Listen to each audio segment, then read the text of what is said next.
Well, this is a video from Chris Cappy from Task and Purpose.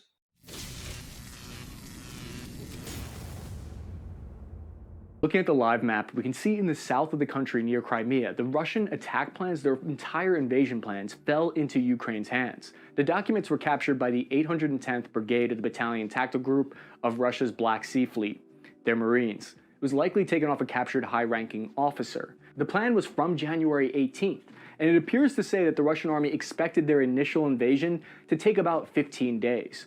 So this is actually evidence that according to their own timeline, they are potentially not that far behind their own expectations. The problem of what is saying here is that for the South Army, this is the axis coming from Crimea.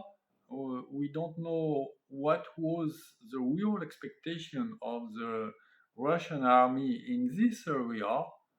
And I think that they don't understand the geography because in fact, the Russians wanted to occupy, or at least to come close Odessa, and just to encircle Odessa from Kherson, Nikolaev, because they wanted to also join and seize Transnistria, which is pro-Russian. They have a little base here. We show something, a document, Russian documents. Yes, maybe. We cannot say if the Russian in this area has achieved something or not. In my opinion, clearly no.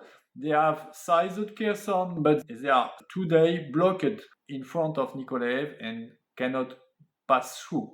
And they also probably wanted to make an amphibious assault on Odessa, which didn't happen because I suppose that they will suffer too much losses. Additional Russian troops in total in this convoy headed to the capital.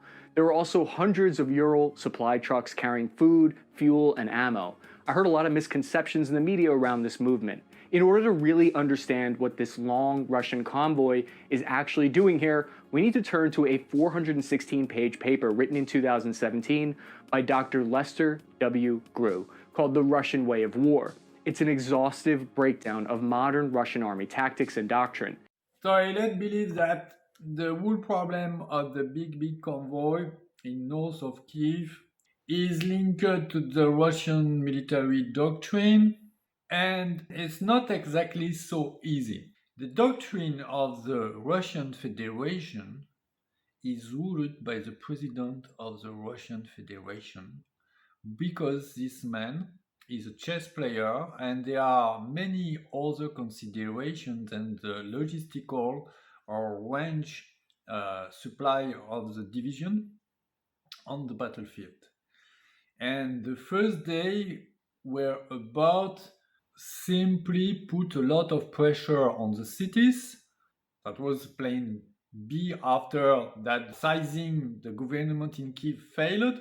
The second step was to afraid the Ukrainian and to come along something, I would say, pacific. Some fight, but no civilian infrastructure targeted. In the week number 2, they started to engage more deeply the combat.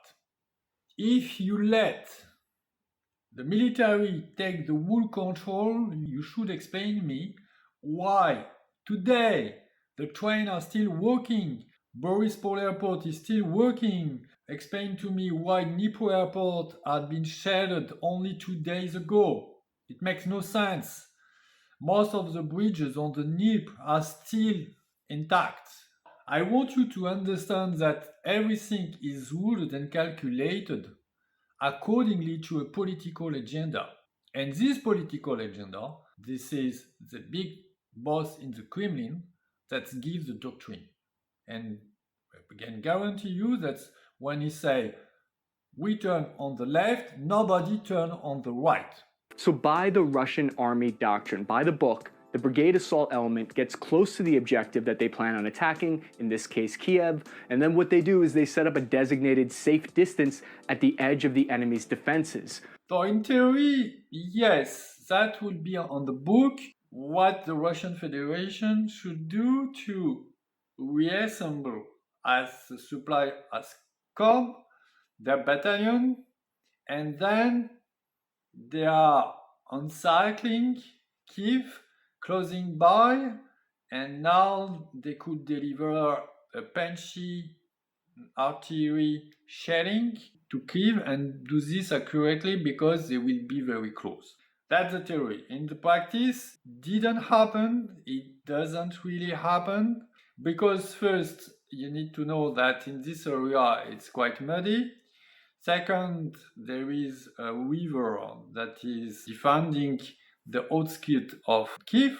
The bridge had been broken by the Ukrainian defense, and the Ukrainian forces try to do their best, and they have succeeded in such endeavor to keep the Russian Federation at least at 12, 15, more than 15 kilometers away from. The Russian couldn't really get through.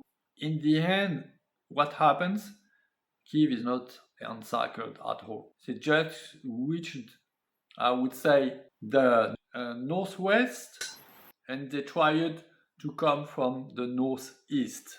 And that's all. This is why Kiev, now we start almost the fourth week of struggle. Kiev is not still heavy shelled because when you know effectively the power of the Russian artillery, they would have liked to deliver a total shelling on Kiev. That would have been very destructive. But again, the political factor is ignored because I don't believe that Kiev is on the top priority of the cities that should be shelled, and surely not in the beginning of the struggle, because when you want to gather your brother and you say that you are brother by the blood, Kiev had been the cradle of the Russian Empire with the Yaroslav Prince in the beginning of the 10th century. It's difficult to destroy an historical city when you want to gather your brother. Another reason why I don't believe that they really want to assault and seize this city is very simply a question of forces. If the Russian Federation, they have 3 divisions, maximum 4, it's about in the maximum total of 60,000 soldiers. On the battle order, we don't speak about the losses that they have already suffered. Explain me how you're gonna to size a city that was 5 million inhabitants and today probably half, 2 million and half. I cannot believe that 60,000 soldiers are enough. And when I say 60,000 soldiers, everyone knows that in the battle order, they are not all infantrymen. And if they start to shell, that was a mistake that the Germans did in Stalingrad. They heavy shelled with Enkel 111 and Junker 87 the city. And that was a mistake because when the urban fight came, you know the story. 2,870 soldiers KIA, 3,700 wounded, and the Russians claim to have captured 572 Ukrainian servicemen. The Ukrainian armed forces claim to have taken out over 5,700 Russian soldiers. They claim 200 Russians have been captured, 29 planes destroyed, 198 tanks destroyed, 846 armored personnel carriers destroyed. And that might sound like a lot, but when you look at the estimates of the amount of tanks and soldiers that Russian military brought to the fight, it's barely anything. So he's right about the losses. Everyone is just lying about the level of losses. That's happened all time in the war. But when he's saying the level of losses in the Russian army is almost nothing in regard of what is the battle order of the whole Russian army, I want to tell you a little more. First of all, it seems to be to have shot this video 7 days after the beginning of the struggle, and now we are in the 20th day of the struggle. So of course there are more losses. Actually, the good numerals for what I think and I've studied is around 450 main battle tank for the Russian Federation lost. That means destroyed, abandoned, or captured. Initially, we can think that between 160,000 and 180,000 soldiers were present. That was about 60% of the total forces of the Russian Federation. Operational, I said operational forces. So we have something like 440 main tanks lost, and that's very important because, in my opinion, at the end of the month, beginning of April, you have 4 axes, one from the south, Crimea, the other one from Donbass, the third from Kharkov, and the fourth from Kiev on the north. 4 axes. In my opinion, in the beginning of April, there will be no more than 100 main battle tank operational on each axis. And when you come to this point, things start to be very bad. In fact, politically, Russia started to make some meeting for the negotiation, and at the third meeting, they sent Lavrov. He's like the brother of Putin. He was present to the third negotiation. After day 7 or 8, the Russian Federation already understood that they were in a bad position. So now they try to come to the diplomacy. That's a real signal. That's on the battlefield. It's absolutely not good for the Russian Federation. And the level of losses in main battle tank is really spectacular.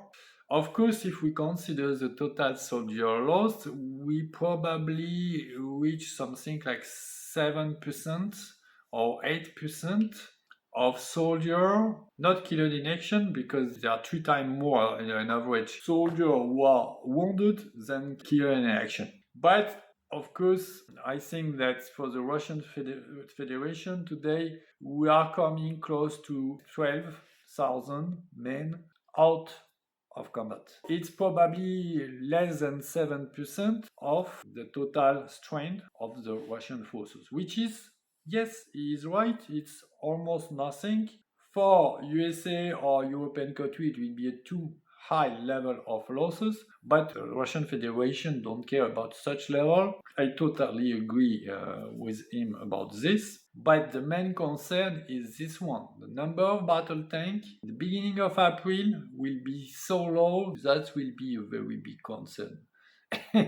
And of course, you couldn't imagine to reach June in such condition, because when you don't have any battle tank and you don't have any air superiority, and the Ukrainians don't let you as much as possible closing by the city with your artillery, and your infantry is totally exhausted because they repeatedly use the elite forces and the regular guy, because of course you have understand that the rookie, they are not useful on the battlefield at this moment. That starts to be complicated, which explain after 3 weeks that the position of the Russian army have not moved so far.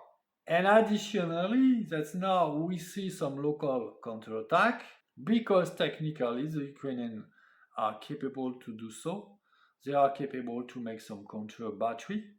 They are capable to engage at least a company of tank, even sometimes artillery battalion, and it just means that the Ukrainian army is more and more capable. Because it would be awful for them economically and socially to be under Russian rule. But Russia, on the other hand, they can't allow what they perceive to be NATO expansion with those countries joining NATO right up to their doorstep. And NATO does have a history of overthrowing authoritarian rulers. Whether we would actually do that or not doesn't matter, because this is the Russian perspective and we have to understand what we're up against. For me, this is like when an unstoppable force hits an unbreakable wall. Or maybe not, maybe I'm wrong, I've been wrong before and I'll be wrong again. He is right about the NATO part, and that is really for the Russian something that they don't want. But that's not the ultimate reason. The ultimate reason is simply that the Russian Federation cannot support democracy 100%. They don't want to face a democracy because simply if you consider the overall economical performance, and we have an example, and since the fall of the curtain around, you have two countries very similar after the fall of the curtain around, Poland and Ukraine. They started almost like the same. And what happened after 30 years, because Poland has joined the European Union, the wealth of Poland is nothing to compare with Ukraine. Big gap. And the Ukrainians don't know this for two reasons. They had before the war at least 1 million of people working in Poland. And second, northeast of Ukraine was Poland before the Second World War. Lviv, Ivano-Frankivsk, all these cities are from Polish. And the fact is, third proof, when Ukrainian people come to Poland, and I was with my girlfriend from Kiev in Poland, they understand and they read everything. It's like they are just changing of city. And Polish people understand also the Ukrainian. NATO is, of course, if you want to ease a diplomatic solution, Ukraine should kick out the NATO to please to the president of the Russian Federation 100%. And that one of the first mandatory criteria.